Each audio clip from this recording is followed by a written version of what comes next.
নীলের কথা শুনে পরিবারের সদস্যরা আবার নিজেদের মধ্যে আলোচনা করতে লাগলো। রোজ দিন এই বাড়িতে নীল আর আদ্রিতার জন্য তামাশা লেগেই রয়েছে, আমরা ক্ষমা চাইব কেন? এবার কিন্তু নীল বাড়াবাড়ি করছে, তাও আবার আদ্রিতার কাছে। নীল পাত্তা দিল না, সোজা আদ্রিতার পাশে গিয়ে দাঁড়ালো। দুজন শক্ত করে দুজনের হাত ধরল। আদ্রিতা আর নীলের কেমিস্ট্রি দেখে কল্যাণী দেবী বুঝে গিয়েছিলেন যে ওদের মধ্যে ভালোবাসা ঘর বেঁধেছে, বেশ গভীর হয়ে গিয়েছে দুজনের সম্পর্ক। কিন্তু এসব দিয়ে ওনার কি? এসব ভাবতেই মাথার ভেতর আগুন জ্বলে গেল ওনার। ঠিক সেই সময় হলের বাইরে থেকে একটা আওয়াজ এলো, কল্যাণী ম্যাডাম, বসু গ্রুপের সিইও রাহুল বসু এসেছেন। বাড়ির চাকরের আওয়াজ পেয়ে কল্যাণী নিজেকে সংযত করে নিলেন। তারপর রাহুল ঘরে ঢুকতেই তাকে নবীন সেন এবং কল্যাণী দুজনে মিলে ওয়েলকাম জানালেন। আমি আবার আপনাদের বিরক্ত করতে চলে এলাম। একথা বলতে বলতে হলের মধ্যে প্রবেশ করল রাহুল। ওর পেছনে রয়েছে কয়েকজন বডিগার্ড। রাহুল ঢুকেই একবার নীলের চোখে চোখ রাখল এবং তারপরই কল্যাণীর দিকে তাকিয়ে হাত জোড় করে নমস্কার করল রাহুল বসু।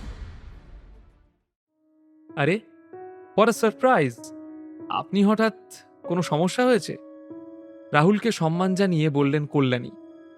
না না, আসলে আজ আমি মূলত আদ্রিতার সঙ্গেই দেখা করতে এসেছি। কল্যাণীর দিকে তাকিয়ে বলল রাহুল। আদ্রিতার নামটা শুনেই একটা চাপা গুঞ্জন শোনা গেল হল ঘরে। কল্যাণী অবাক হলেও তা লুকিয়ে গেলেন, কিন্তু তিনি কিছু বলার আগেই রাহুলের নজর আদ্রিতার উপর পড়ল। রাহুল আর সময় নষ্ট না করে ওর দিকে এগিয়ে গেল। এই যে বৌদি, আমার নাম রাহুল বসু। আপনার বিষয়ে অনেক শুনেছি জানেন, কিন্তু এখনো অবধি আমাদের দেখা হয়ে ওঠেনি।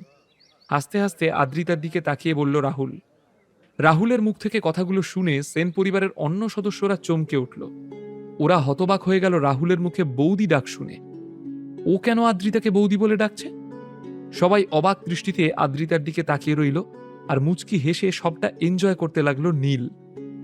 রাহুল নিজের ম্যানেজারের থেকে একটা ডকুমেন্ট নিয়ে সেটা আদ্রিতার হাতে দিতে দিতে বলল, বৌদি, আমি কলকাতার বাইরে চলে যাচ্ছি। আপনার কাছে একটা ইম্পর্ট্যান্ট কাজের জন্য এসেছি। আমি সেন পরিবারের 60% শেয়ার ইম্পোর্ট এক্সপোর্ট বিজনেসের জন্য নিয়েছিলাম, ওটা আমি আপনার নামে ট্রান্সফার করতে চাই। এসব শুনে কল্যাণী ও পরিবারের বাকি সদস্যদের তো চক্ষু চড়ক গাছ। এই ছেলে বলে কি? সবার চোখে মুখে লোভের হাসি ফুটে উঠল। রাহুল যদি ওই 60% শেয়ার আদ্রিতার নামে করে দেয়, তাহলে সর্বোপরি সেন পরিবারেরই লাভ হবে। উপরন্তু একটা গোটা কোম্পানি সেন পরিবারের নামে রেজিস্টার হবে। এ তো মেঘ না চাইতেই জল। বৌদি, শুধু একটা কথা আমি ক্লিয়ার করে দিতে চাই, আপনাকে ভরসা করি বলেই শেয়ারসগুলো হ্যান্ড ওভার করছি, তাই ওই শেয়ারের উপর আপনি ছাড়া আর কারো কোনো অধিকার থাকবে না। এ কথা বলেই পরিবারের বাকি সদস্যদের উপর নজর ঘোরালো রাহুল। রাহুল, সবই তো বুঝলাম, কিন্তু এটাই বুঝতে পারলাম না যে এটা আপনি আমায় কেন দিচ্ছেন, আর আপনি আমাকে বৌদি বলে ডাকলেন কেন? কৌতূহলী আদ্রিতা জিজ্ঞেস করল। আদ্রিতার কথা শুনে মুচকি মুচকি হাসতে শুরু করলো রাহুল। কোনো উত্তর না দিয়ে ধীরে ধীরে নীলের সামনে এসে দাঁড়িয়ে পড়ল সে। এসব দেখে পরিবারের বাকি সদস্যরা শকড হয়ে গেল। ওদের কিছুই মাথায় ঢুকলো না। আপনাকে বৌদি বলছি কারণ আপনি নীলের স্ত্রী, হাসি মুখে বলে উঠল রাহুল। এক মুহূর্তের জন্য যেন একটা নিস্তব্ধতা ছেয়ে গেল সেন বাড়ির হল ঘরে। শুধু রাহুলের গলায় শুনতে পাওয়া গেল। সে এবার নীল এবং আদ্রিতার সাথে কথা বলা শুরু করলো।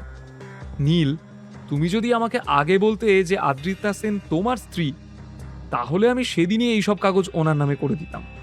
তোমায় আবার কষ্ট করে আমায় এসবের জন্য বলতে হলো। তবে ভালোই হলো, বৌদির সাথে দেখা হয়ে গেল।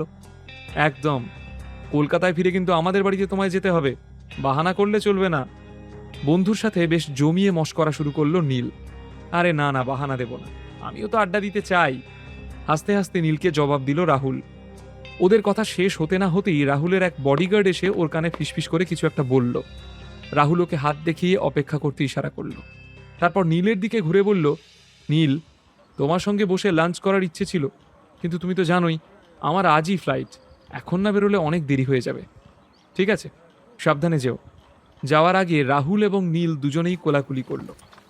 তারপর রাহুল নিজের বডিগার্ডসদের নিয়ে সেন ম্যানশন থেকে বেরিয়ে গেল। তুমি রাহুল বসুকে চেনো?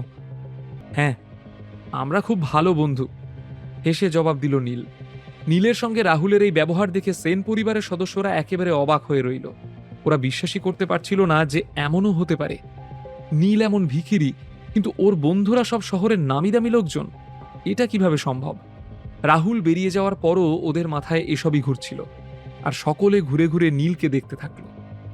আদ্রিতা, এখন থেকে তোমাকেই ওই শেয়ারসগুলোর খেয়াল রাখতে হবে, বুঝলে? রাহুল কিন্তু ভরসা করে দিয়ে গিয়েছে তোমায়। শকুনের নজর থেকে সামলে রেখো এগুলোকে। বলতে বলতে একবার নবীনের দিকে নজর ঘোরালো নীল। তারপর আদ্রিতাকে নীল বলল, আমাকেও এবার অফিস যেতে হবে। অনেকক্ষণ এখানে সময় নষ্ট করে ফেলেছি। আমি আসছি, তুমি সাবধানে বাড়ি ফিরে যেও। আদ্রিতা আর কোনো প্রশ্ন করার আগেই নীল পিছনের দিকে ঘুরে ম্যানশন থেকে বেরিয়ে গেল। নবীন তাকিয়েছিলেন আদ্রিতার দিকে। আসলে কেউই ভাবতে পারেনি যে পরিবারের শেয়ারসগুলো আদ্রিতার কাছে চলে আসবে। এক মুহূর্তে পরিবারের সকলের কাছে আদ্রিতার সম্মান 4 গুণ বেড়ে গেল। এখন তো কল্যাণী সেনও আদ্রিতার সামনে মুখ খোলার আগে দুবার ভাববেন। তিনি আদ্রিতার দিকেই তাকিয়েছিলেন। এসব ঘটনা যেন ওনার হজম হচ্ছিল না। আদ্রিতাকে এখন কি বলা উচিত তা ভেবে পাচ্ছিলেন না তিনি। ব্যাপারটা সহজ হওয়ার বদলে আরো ঘেঁটে গেল এবার। ঠিক সেই সময় আদ্রিতার ফোনে একটা মেসেজ এলো।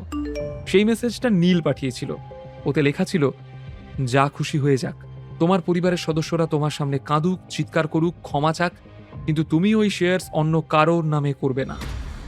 নীল মেসেজ না করলেও গতকাল আর আজকের ঘটনার পর আদ্রিতা এই বোকামিটা অন্তত করত না। সেন পরিবারের উপর আর কোনো মায়াদয়া নেই আদ্রিতার। অপরদিকে রায়চৌধুরীদের অফিসে পৌঁছতেই নীলের ফোন বেজে উঠল। নম্বরটা অচেনা দেখে একটু অবাক হয়েই ফোনটা তুলল। হ্যালো, আপনি কি নীল রায়চৌধুরী বলছেন? ফোনের ওপাশ থেকে শান্ত গলায় কেউ কথাটা বলে উঠল। হ্যাঁ বলুন, আমি নীল বলছি। আপনি কে বলছেন? নীল খুবই কনফিউজড হয়ে গিয়েছিল। আসলে খুব কম লোকের কাছেই নীলের এই ফোন নম্বর রয়েছে। নমস্কার নীলবাবু, আমার নাম কমলেশ কুণ্ডু। কল্লোল চ্যাটার্জির কাছ থেকে আপনার ফোন নাম্বারটা পেয়েছি। ভারী গলায় বলে উঠল ওই ব্যক্তি। ওনার কথা শুনে নীলের কাছে সবটা পরিষ্কার হয়ে গেল।